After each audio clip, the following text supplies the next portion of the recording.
What's up, guys? Welcome in. Hey, today I want to talk about assets, right? And what do we buy as far as our assets? And I want to talk about your cash as well. I've been seeing a lot of people. I'm familiar with I'm pretty sure everybody's familiar with the Ramsey personalities. The guys that's going around buying all nothing but cash, debt free. Debt free is perfectly fine as long as it's a debt that's not paying you. If it's a liability as a debt, right? Student loans, credit cards, thing that's not the right type of debt, right? You don't want to get into that, but debts that's actually paying you and bringing you a return, those are good debts. But one thing I want to talk to you about is the car debt. Why are we paying for cars cash when it just don't make sense? When we look at the numbers just don't make sense to buy that particular house or buy that particular car for cash, because a car is a liability.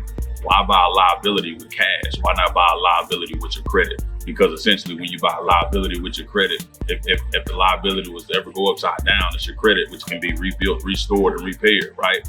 But your cash, you paying cash for an asset that's going to pay you monthly is going to be better returns on that particular money. So let's dive right into it. Let's go to the blackboard and I'll show you exactly what I'm talking about.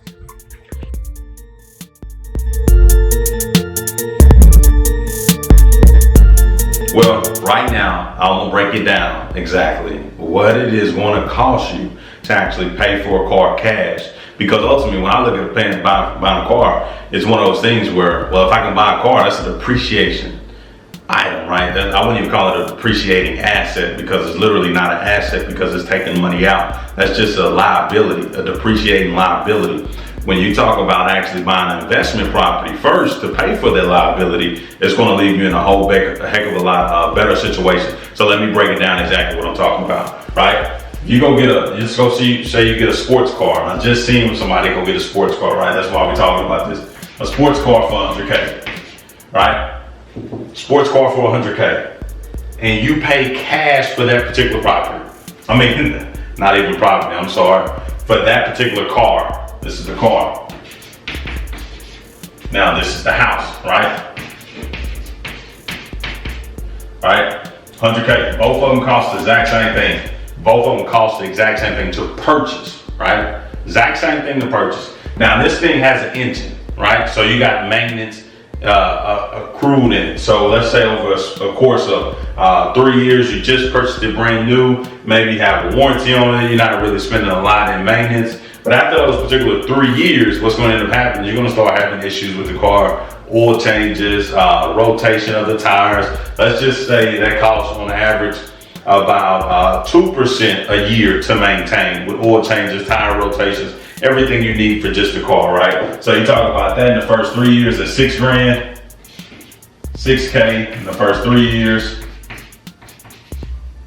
Or let's talk about 5 years, that's $10K.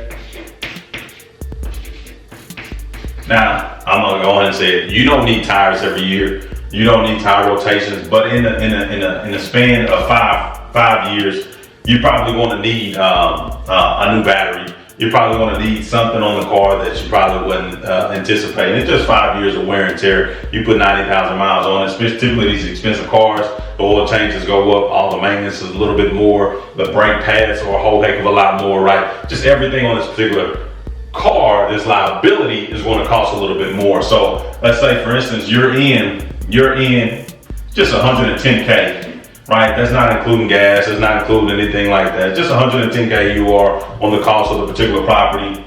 I mean, on the cost of the particular car, right? You're in 110K, right? And now this particular car in 5 years, you've put probably, I'm just going to keep it like, you put 12,000 miles on it a year. That times 5 is going to be 60,000 miles. In 5 years, 60,000 miles, this car is probably going to be worth about 60K worth.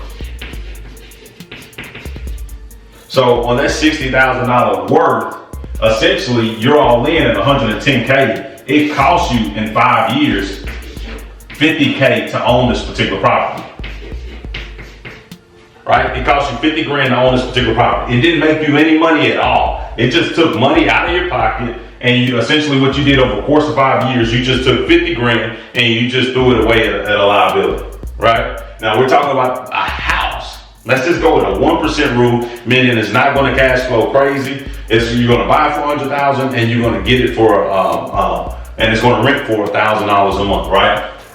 At 5 years, bring $4,000 a month is what? 5 times, that's $60K that it brings in monthly. Right? It brings in 60 grand, I said monthly. I'm sorry, 1K. 1K. Let me start this over.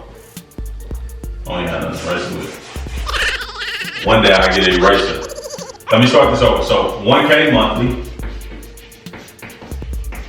Now, I must admit and let you know that not everything is peaches and cream when we're talking about rental property, but it is an asset, right? Not everything is peaches and cream. So we're talking about over a course of a year. If you get a great tenant, they stay there 3 to 5 years. And that's if rent never changes. And obviously, if you're looking to increase on rent, you're gonna always get turnover with your tenants, because if you're not putting really any money into the property and you're steady going up on the price, they're going to figure out something better to buy for that particular amount of money that they're buying. At least when they go and pay more at somebody else's spot, they say at least it's new, at least it's granite countertops, at least there's some added benefits to it. But typically, if you keep it the same and you don't add any upgrades, just go ahead and keep the rent the same so the turnover is lower. Right? And then ultimately that's going to keep money in your pocket, because as soon as they move out, that's $2,000 on the make ready, right? Between carpet, painting, and if you're going to do any upgrades, right? Typically it's going to be about $2,000. Typically $1,000 just for painting for a property, right? I mean, just for carpet for a property. So if you got to do anything as far as upgrading appliances or anything in your rental, right? Let me stop going on a tangent here. But essentially 1K monthly, bring it in. Over the course of 5 years, that's 60 grand.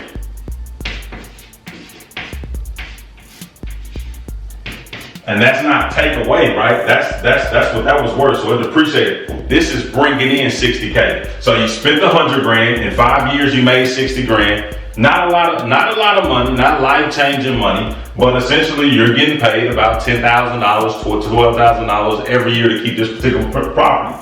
Now, everything, like I said, is not going to be peaches and cream. Let's just say in that 5 year span, everything was to a minimum. You spent 20 grand in repairs. That means you had some people move out, the AC went out, you had to replace a roof, the toilet was leaky, you had to come in there and pay a plumber, right? So essentially, you only made $40,000. $40,000 in 5 years. But what happened in the last 5 years is the property went up in value, right? So now this property that you bought for $100,000, what you paid for it, you had a little bit of equity. You probably it was worth $120 when you bought it, so you already had a little bit of equity when you bought it. Now you're looking at you made $40,000. You made $40,000 over a course of 5 years. Now we look at what it's worth now. Now it's worth $150,000, right? So it didn't go up crazy, but it just went a generic 3% to 5% every year, and now it's worth $150 when it was worth $120 when you bought it. So essentially, what you get in equity, another $50,000 in equity, 50K in equity, right? So you got 50K in equity, and you made $40,000 over the span. So truly, this property made you about $90,000. It made you 90K. Now, in this instance, you took that 100K and you made 90K by equity build up and just cash flowing over the years that you've been cash flowing. Now, this is what I would say do with that particular car. Instead of buying the car, the liability that's going to cost us, that's going to end up, we own it, but it ended up eating up $50,000 out of our own pocket. How about we go over here and make 90 grand by leveraging real estate, purchasing an asset that can be able to pay for this, right? So if we was to go out and pay 100 grand for this particular car over 8 years, I don't know exactly what it's going to come out, but I'm almost positive that it's going to come out around, let's say about 500, I mean, not 500, about 1,500 a month on this particular span, right? 1,500 a month. 1,500 a month, use that 100 grand to go over here. Now that $1,000 a month coming in, your car over 5 years is only going to cost you 500 times 60, which is going to be around $30,000.